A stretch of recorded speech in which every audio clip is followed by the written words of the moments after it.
ओम sir, ये ठाकरे साहब जो बयान दे रहे हैं, जिस तरीके का आमंत्रण नितिन गडकरी को लेकर के दे रहे हैं, क्या माना जाए? उद्धव ठाकरे साहब कोई बड़ा दांव खेल रहे हैं? देखिए, निश्चित रूप से भारतीय जनता पार्टी में अपने अंदर बहुत सारी बातें हैं और उसमें जो चर्चा का विषय है वो गडकरी साहब ही है।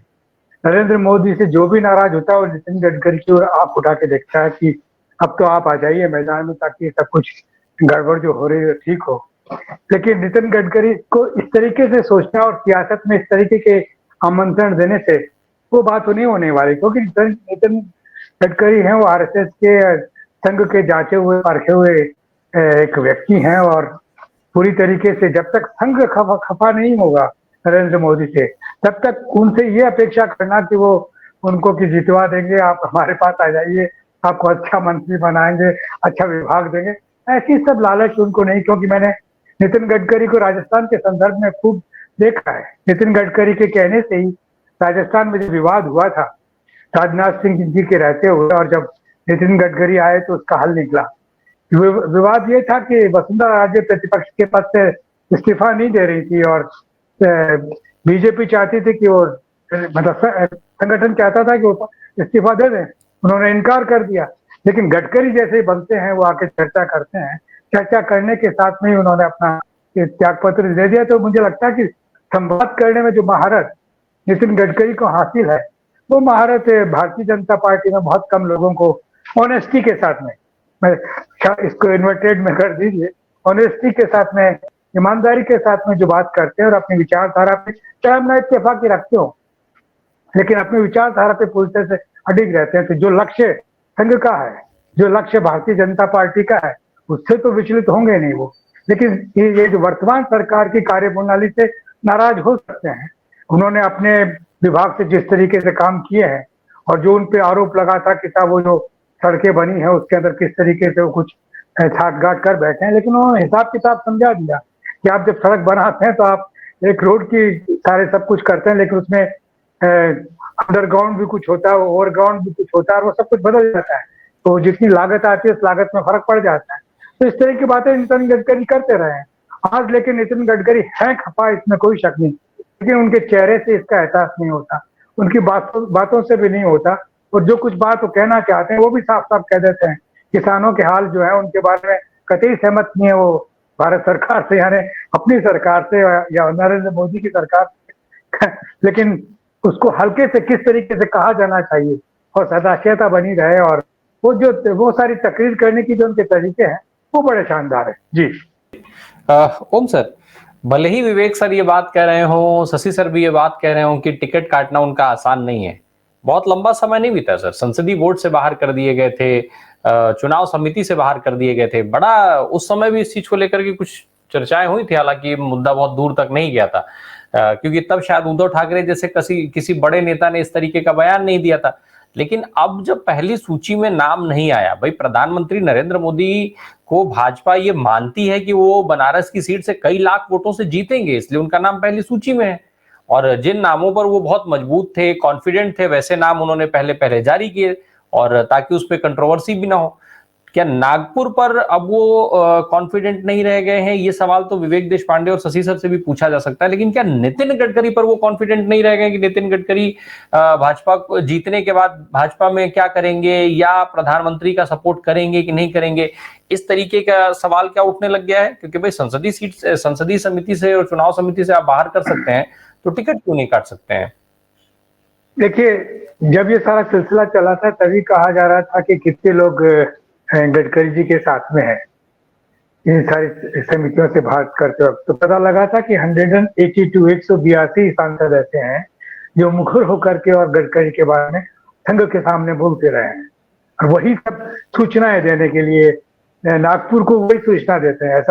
ऐसा मीडिया के अलग अलग हिस्सों में है। अब हम तो ज्यादा तो जो नागपुर में है वही बता सकते हैं, लेकिन हम लोगों को इससे ख्याल है और हम लोगों को ऐसा महसूस होता है कि पॉलिटिकल मॉरलिटी नाम की जो एक चीज होती है, जिसको कि बुनियादी रूप से भारतीय जनता पार्टी जब पैदा हुई थी तब उसने बड़ा स्थापित किया था और कहा था कि दूसरे जो दल हैं वो बड़े इमोरल हो गए और भ्रष्टाचार और उन सब चीजों से घिर गए हैं। ऐसे स्थिति में एक विकल्प चाहिए इन मध्यम मार्गी दलों का, तब भारतीय जनता पार्टी का जन्म हुआ था।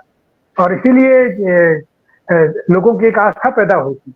लेकिन लोग जब देख रहे हैं कि ये कुछ ज्यादा होता है, बहुत ज्यादा, ये जिस तरीके से सेंट्रल एजेंसीज का इन्होंने इस्तेमाल किया, हमारे गृह मंत्री और हमारे प्रधानमंत्री ने, उन चीजों को लेकर के भी बड़ी एक आहट आई और उससे बार बार लगने लगा कि मेरा ख्याल है कि पॉलिटिकल मॉरलिटी फिर से स्थापित होनी चाहिए, इसका लोगों का ख्याल बना। तो उस ख्याल को लेकर के, और मुझे नहीं लगता कि बी प्लान संघ का नहीं होगा। संघ में अभी तक जो कुछ इन्होंने गेन किया हिंदू राष्ट्र के लिए, और गोलवलकर साहब या एडगवारकर साहब या श्यामा प्रसाद जी वगैरह का जो भी ख्याल रहा, उन ख्यालों को जिस तरीके से आगे बढ़ाने का सोचा रहा, लेकिन रास्ता जो चुना है, जो एक पवित्र रास्ता होना चाहिए, इसमें चाणक्य को ये बार बार डालते हैं कि चाणक्य चाहे जैसे भी श्याम दाम दंड भेद से हमें लक्ष्य हासिल करना चाहिए, लेकिन जब गांधी को आप अडॉप्ट कर रहे हैं तो श्याम दाम दंड भेद नहीं होगा, मॉरलिटी तो रहेगी। और उसको एक्सेप्ट कर रहा है कौन? संघ भी एक्सेप्ट कर रहा है। संघ की अनुमति के बगैर तो मेरा ख्याल है कि गांधी की पूजा नहीं होती, और संघ की अनुमति के बगैर तिरंगे झंडे को सलाम नहीं किया होता इन्होंने, तो सब करना प्रारंभ किया है। तो मुझे लगता यह है कि संघ का दबाव हर विकल्प के रूप में गडकरी उपलब्ध है। और ये जो बार बार कहा जाता है, जैसे इसका पूरा ज्ञान मेरा ख्याल है कि शिवसेना को है, और इसीलिए ये प्रपोजल बार बार आता है कि आप हमारे पास आइए, हम इस सब चीजों को लेके आगे चलेंगे। ये धारा भी तो एक विवाद में फंसी हुई है, इनका भी तो अपना एक द्वंद्व है।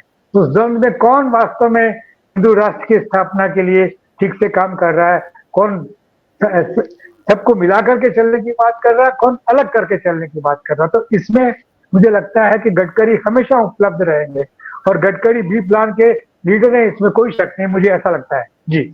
ओम सर, जो मैं एक सवाल कर रहा था, उद्धव ठाकरे की मैं बात कर रहा था। जिस तरीके से भारतीय जनता पार्टी में अभी महाराष्ट्र में सरकार चल रही है, उद्धव ठाकरे, एकनाथ शिंदे साहब के साथ और अजीत पवार साहब के साथ, कुछ बहुत जम नहीं रहा है मामला। टिकटों के बंटवारे पे मामला साफ साफ दिखा कि किस तरीके से उनकी जो डिमांड है वो भाजपा के ऊपर इतनी भारी पड़ रही है कि अमित शाह साहब को जा करके वहां पे मान मनोवल करना पड़ता है, और फिर संदेश ये दिया जाता है कि सब ठीक हो गया है। लेकिन अभी शशि सर मुझे एक कार्यक्रम में बताए थे कि अगले दिन फिर देवेंद्र फडणवीस को भाग के दिल्ली जाना पड़ गया, और यही बताने के लिए कि नहीं नहीं कुछ ठीक हुआ नहीं है, ये सब जो दिख रहा हो ऐसा मामला है नहीं, तो आप लोग उसको ठीक करिए।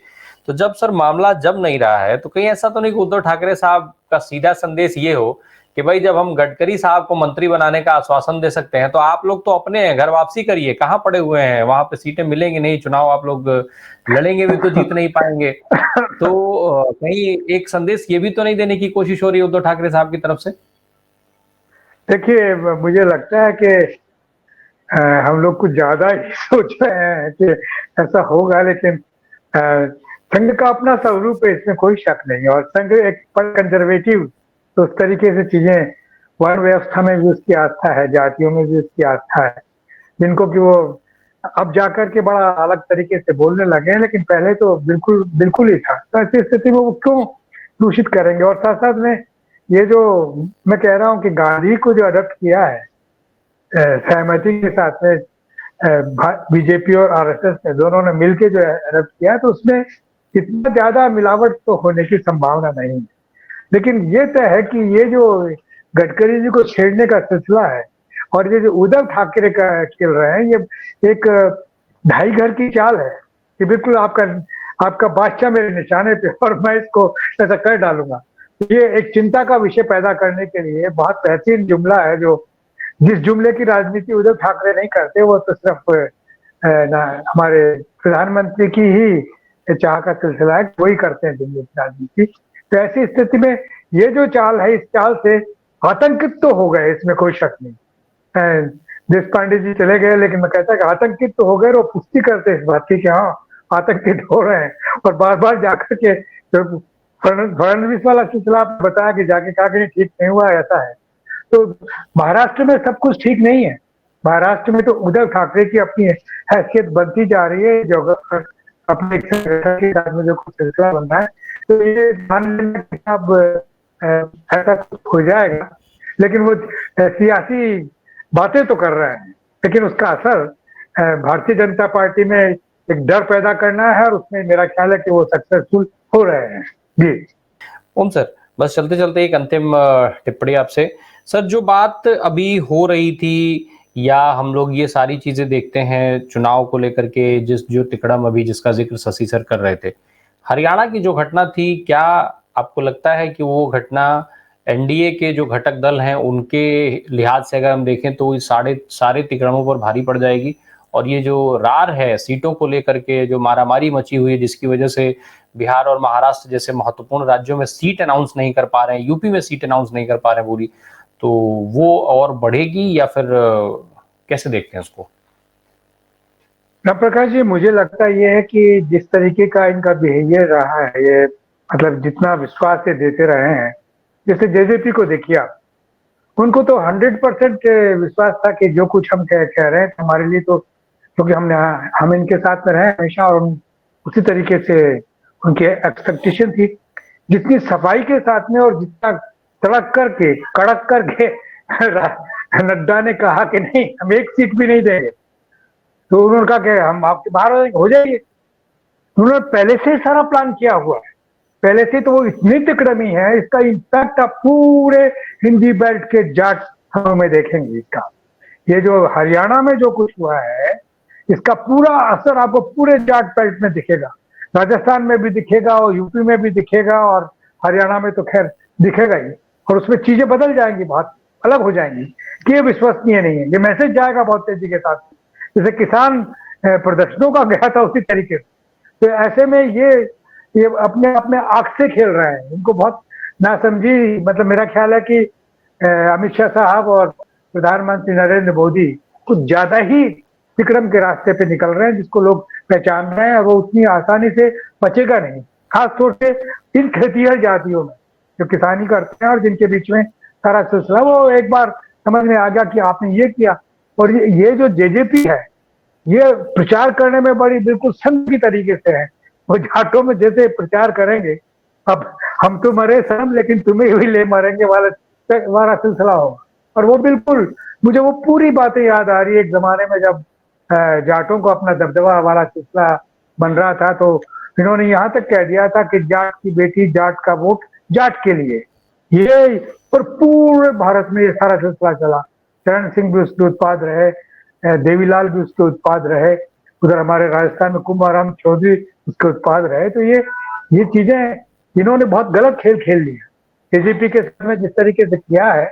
अगर एक सीट अगर दे देते उन्हें या दो दे देते तो बात दबी की दबी रह जाती, लेकिन उन्होंने तो पहले बना रखा कि हम यूं करेंगे। या राजस्थान को हमने फतेह कर रखा है, राजस्थान में भारतीय जनता पार्टी है ही, यूपी में है ही, और इधर हरियाणा में हो जाए, उसके बाद में पूरा सब कुछ तो गलत सिलसिला चल रहा है। मेरा ख्याल है कि ये बहुत ज्यादा स्वप्नदर्शी हो रहे हैं, हकीकत से कुछ परे जा रहे हैं। जी।